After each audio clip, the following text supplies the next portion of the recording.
You're listening to Sporting Jiffy on our Impact Radio 102.1 FM Lagos.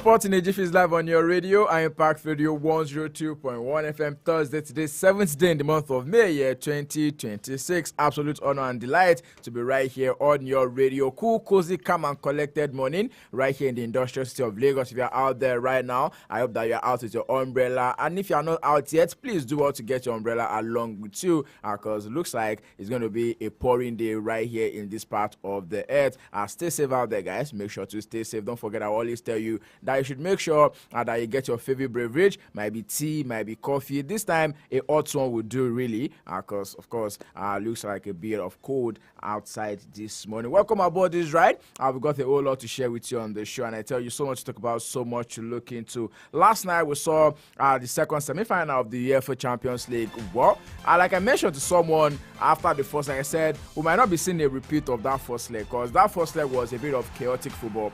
We saw a bit of fluid attacking. We also saw a bit of woes in defense because as much as you're scoring goals, you're not supposed to concede in the same way.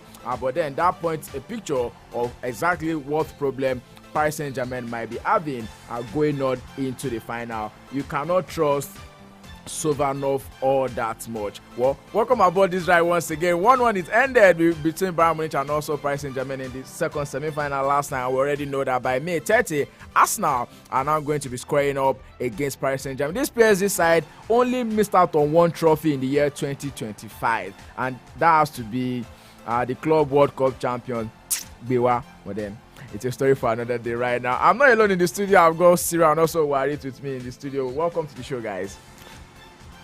Okay, good morning to all our listeners. Good morning, I think I'm going to see what. It's an absolute pleasure to be back here once again. Like you mentioned, it's raining this morning. Yeah. And it's actually good because as things stands, we have a lot to talk about this morning. And we started on the note of PSG getting to the final. Yeah, looking to have this dominance that we had with Real Madrid from that period, others United today, where they went 3 seasons winning that particular trophy. Yep. So it's going to be an exciting one in May 30th, right there. Yeah. I mean, for Paris Saint-Germain, it's safe to say that even when they had their star-studded squad of Messi, Neymar, and even Kylian Mbappe, they could not get to the final of it. I think the highest they went was round of 16. But without those guys, back-to-back, they've made it to the final. Cyril. Well, good morning, everyone. Good morning to our listeners as well. Good morning to our listeners at home also. Like you rightly mentioned, it tells us that football is not about the big names anymore. It's about the team play as well. Because the likes of Messi, Neymar, and Mbappe couldn't do it for Paris Saint-Germain back then. Now they have Dembele, Kvaratskhelia, and Desiree, and they are going into their second. There's one unsung hero in that squad. People are not talking about Marquinhos. Bro, I can say that I'm not sure he has played 90 minutes in the Ligue 1 this season, but every of their Champions League matches, especially their last 13 matches, he has been a part of it. I feel Enrico understands the importance of Marquinhos. Bro, so this is tanking. This is tanking. He actually picked the match. He knows that I actually need this guy to be 100% fit and focused as well. Because I was checking his stats last night and I saw that in the Ligue 1 this season, he has only played cumulatively 90 minutes. You can check it. Yes, in the Ligue 1 for PSG, it's more like an easy part for them to win that particular league. Their focus now is on the UEFA Champions League.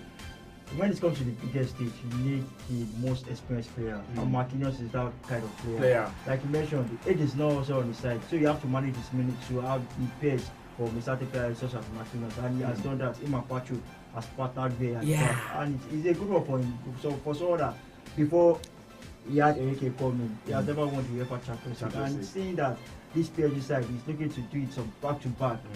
Is quite exceptional, and the credit has to go to the coach. Talk about recently.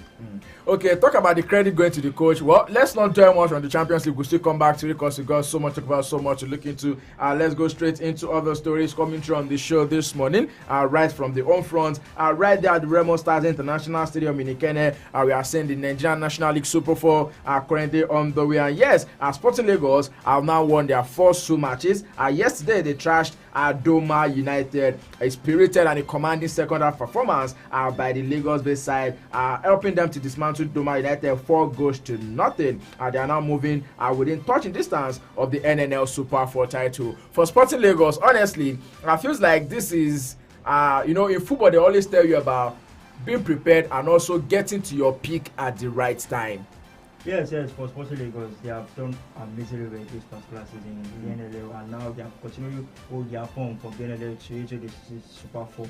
And looking at how they have got about their teams, I think they have won the last 6 or 5 matches in a row, showing how dominant they are. And kudos to the coach, talking about Jeffy, who has done amazingly well with this particular side. And at their court, we did not see Lagosian. Looking at the teams that they are facing in the NLL, in the Super 4, you had like Doma United, Inter Lagos, and also National Bees. As it stands, you only need a point in the last game to be declared this season winner of the NLL. Super 4. Amazing one for the team. Also, another Lagos team that was also in action just after falling short